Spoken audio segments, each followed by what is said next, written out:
আসসালামু আলাইকুম, সবাই কেমন আছেন? আজকে আমরা নকশা 16 ইঞ্চি সমান 1 মাইলের একটা স্কেল এবং ডিভাইডার এগুলো দিয়ে সনাতন পদ্ধতিতে আমাদের দেশের আমিনরা যেভাবে পরিমাপ করে থাকে সেটা আজকে দেখাবো। এতদিন তো আপনাদেরকে ডিজিটালাইজ কীভাবে পরিমাপ করবেন সেটা দেখিয়েছি। তো ডিজিটাল পরিমাপ শেখার সাথে সাথে এই ম্যানুয়াল পদ্ধতিটা আমাদের জানা উচিত। যারা নতুন সার্ভেয়ার তাদের সবকিছুই জানতে হবে। আজকে আমি ছোট্ট একটা দাগ পরিমাপ করব। এইখানে দেখেন আছে 399 দাগের যে জমিটা আছে এটা আমরা আজকে কম্পাস, ডিভাইডার এবং স্কেল দিয়ে পরিমাপ করব। তো পরিমাপ করার আগে খাতায় আমাদেরকে প্রথমে এর একটা স্কেচ আর্ট করতে হবে। তো এটা হচ্ছে আমার আমিন চিপের প্যাড, যেটা আমি সরেজমিনে যখন কাজ করে থাকি তখন ট্যাব ব্যবহার করে থাকি। তো এটা যখন আপনারা নকশা থেকে স্কেচ তৈরি করবেন তখন খাতার উপরের দিকটা, অর্থাৎ খাতার উপরের দিকটা সবসময় উত্তর দিক ধরতে হবে এবং উপরের দিকটা উত্তর দিক ধরে বাকি যে 3টি দিক আছে সেটা আপনি ফিক্স করে নেবেন। যেমন নিচেরটা হবে দক্ষিণ দিক, ডান পাশেরটা হবে পূর্ব দিক এবং বাম পাশেরটা হবে পশ্চিম দিক। এখানে তারিখ লিখতে হবে, কত ইঞ্চি সমান স্কেল এটা লিখতে হবে। এটা হচ্ছে 16 ইঞ্চি সমান 1 মাইলের স্কেলের নকশা। তো এর আগে আমি আপনাদের দেখিয়েছি যে 16 ইঞ্চি সমান 1 মাইলের স্কেলের যদি নকশা হয় তাহলে এই যে ফুট স্কেলে যে ঘরগুলো আছে এখানে যে প্রত্যেকটা ফাঁকা ঘরগুলো দেখতে পাচ্ছেন, এই এক একটা ফাঁকা ঘরের মান হবে 10 ফুট করে। ঠিক আছে? তো এখন আমরা নকশার যে দেখাইছিলাম যে 399 নম্বর দাগটা, সেইটা আজকে আমি আপনাদেরকে স্কেচ করে দেখাবো। এই যে 399 নম্বর যে দাগটা আছে এটা এখন আমি দেবো। অর্থাৎ এখানে পূর্ব দিকের বাহুটা পাশ বেশি, পশ্চিম দিকের বাহুটা কম এবং উত্তর দক্ষিণে প্রায় সেম সেমই আছে। তো এটা এখন আমি খাতার মধ্যে কালি করব। উত্তর দিক, খাতা কিন্তু উত্তর দিক ধরে নিচ্ছি। তো উত্তর দিক ধরে নিলে আমাদেরকে প্রথমে এইভাবে একটা দাগ দিলাম। আমি কিন্তু দেখছি যে এর যে পশ্চিম দিকের বাহুটা আছে সেটার পাশ কম এবং পূর্ব দিকের যে বাহুটা আছে সেটার পাশ হইতেছে বেশি। এরপর এইভাবে দক্ষিণ দিকের বাহুটা অটোমেটিক এইভাবে চলে আসছে।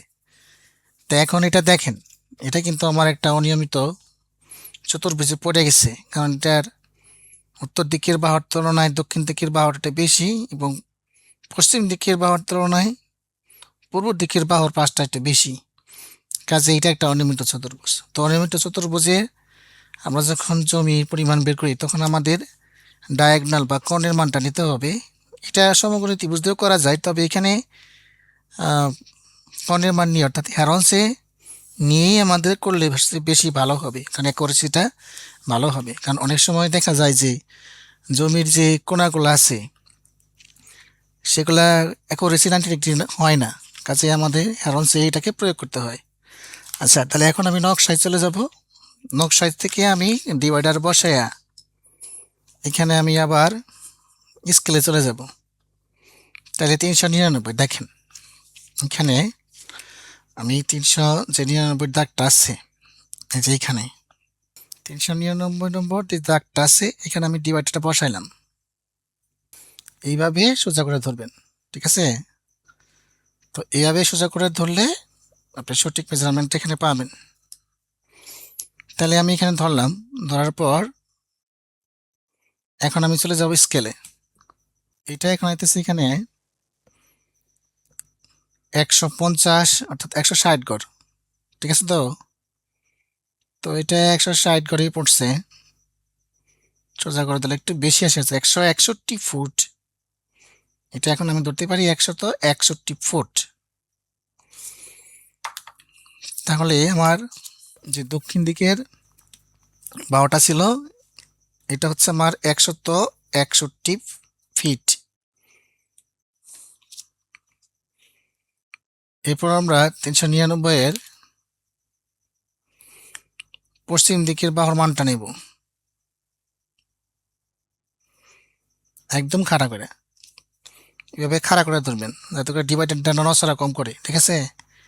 খাড়া করে মাপ নেওয়ার পরে আমি আবার স্কেলে যাব। স্কেল যদি আমি এখান থেকে ধরি, তাহলে এখানে আমার আইতেছে 50 আর 30 অর্থাৎ 80 ফুট। এদিকে আসতেছে আমার 80 ফুট। এটা সাথে সাথে আপনারা নোট করবেন। তাহলে এদিকে আমার আসতেছে 80 ফুট। এরপর আমরা যাব উত্তর দিকের বাহুর মানটা। উত্তর দিকের বাহুর এবার বসে একদম সারা করে ধরবেন যে দুই প্রান্তের ঠিক মতো বসছে কিনা, ঠিক আছে। এরপরে চলে যাবে স্কেলে। স্কেল থেকে এটাকে আমরা ধরবো এইভাবে, এক থেকে ধরি, এক থেকে ধরলে এটা বুঝতে পারবেন। স্কেল থেকে ধরলে এখানে আসতেছে কত, 50 60, ঠিক আছে। এটা একদম 160 বরাবর চলে আসছে, তাই না। তো এটাকে আমরা ধরতে পারি কত, 160 ফুট। এটাকে আমরা ধরি 160 ফুট। এরপর আমরা এই যে এটা 160 ফুট আমরা লিখে রাখছি, আর এখন আমরা এই পাশে অর্থাৎ পশ্চিম দিকে যে বাহু সেটা করতে হবে, এটা বের করবো। ডিভাইডার ধইরা 399 যে প্লটটা আছে এখান থেকে আমরা এখান দিয়ে কাটা দিয়ে মাপ দেবো,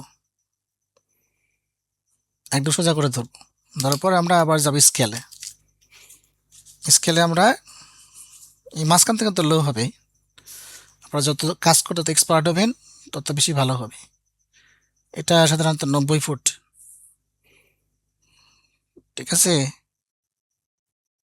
না, এটা 90 ফিট হবে না, এটা হবে 101 ফুট, ঠিক আছে। এটা আমার হয়ে যাবে 101 ফুট।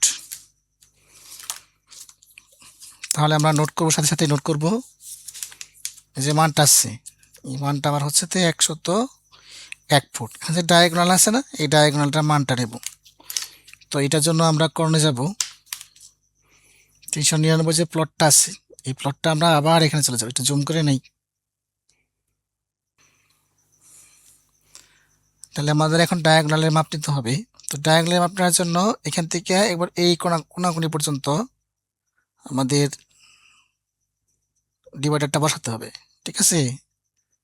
তো আমরা এটারে বসায় দিলাম একদম সোজা করে, এটারে আমরা এখানে বসায় দিলাম, ঠিক আছে। তো বসানোর পরে এখন আমরা যাব স্কেলে। স্কেল থেকে আমাদের যে কোনো জায়গাতে বসালেই হয়, ঠিক আছে। আমি 6 এখান থেকে বসাই দিতেছি। দেখেন এখানে ছিল 100 200 অর্থাৎ এখানে প্রায় 190 ফিট আছে, বুঝতে পারতেছেন। এখানে আছে আমার কত, 190 ফুট। তাহলে আমরা ডায়াগোনালের মানটা পাইলাম কত, 190 ফুট। আচ্ছা, তাহলে এখন আমি আমার এই নকশার কাজটা শেষ, ডিভাইডার স্কেল নকশার এগুলোর কাজ শেষ। তাহলে এখন আমার হিসাব যেতে হবে। তো হিসাবটা এখন কিভাবে করব, হিসাবটা হচ্ছে এখানে এটা হচ্ছে আমার 1 নম্বর ত্রিভুজ আর এটা হচ্ছে আমার 2 নম্বর ত্রিভুজ।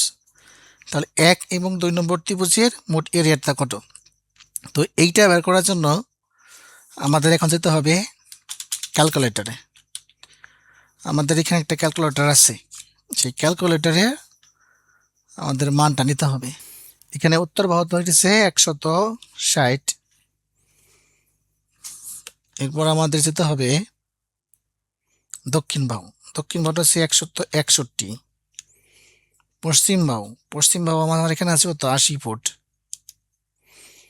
পূর্ব বাহুটা হইতেছে 101 ফুট এবং কর্ণের যে মানটা আছে সেই কর্ণের মানটা হচ্ছে 190 ফুট। 90 ফুট হওয়ার পরে এই যে পরিমাপ আছে এই পরিমাপে ক্লিক করবেন।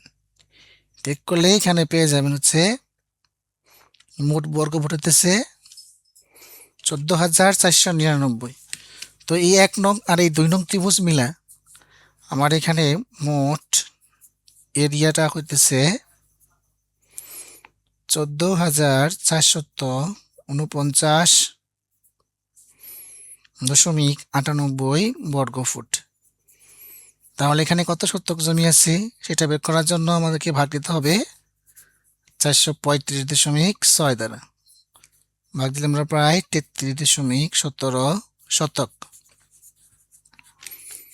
তো এইভাবেই হচ্ছে আমাদেরকে নকশা থেকে আমাদের জমি পরিমাপ করতে হয়। তো আশা করি আপনারা সকলেই বুঝতে পেরেছেন। তো এটা হচ্ছে একটা সবচেয়ে সহজ টিউটোরিয়াল, কিভাবে জমি লাইভ নকশা থেকে স্কেল দিয়ে বের করতে হয়। সবচেয়ে সহজ একটা জমি দেখালাম, জমির পরিমাণ দেখাইলাম। আগামীতে আমরা আরেকটু জটিল জমির আগে দেখাবো, বন্টন দেখাবো। এসবগুলো ম্যানুয়াল পদ্ধতিই হবে। তো ধন্যবাদ সকলকে, দেখা হবে আগামী টিউটোরিয়ালে। সে পর্যন্ত ভালো থাকুন।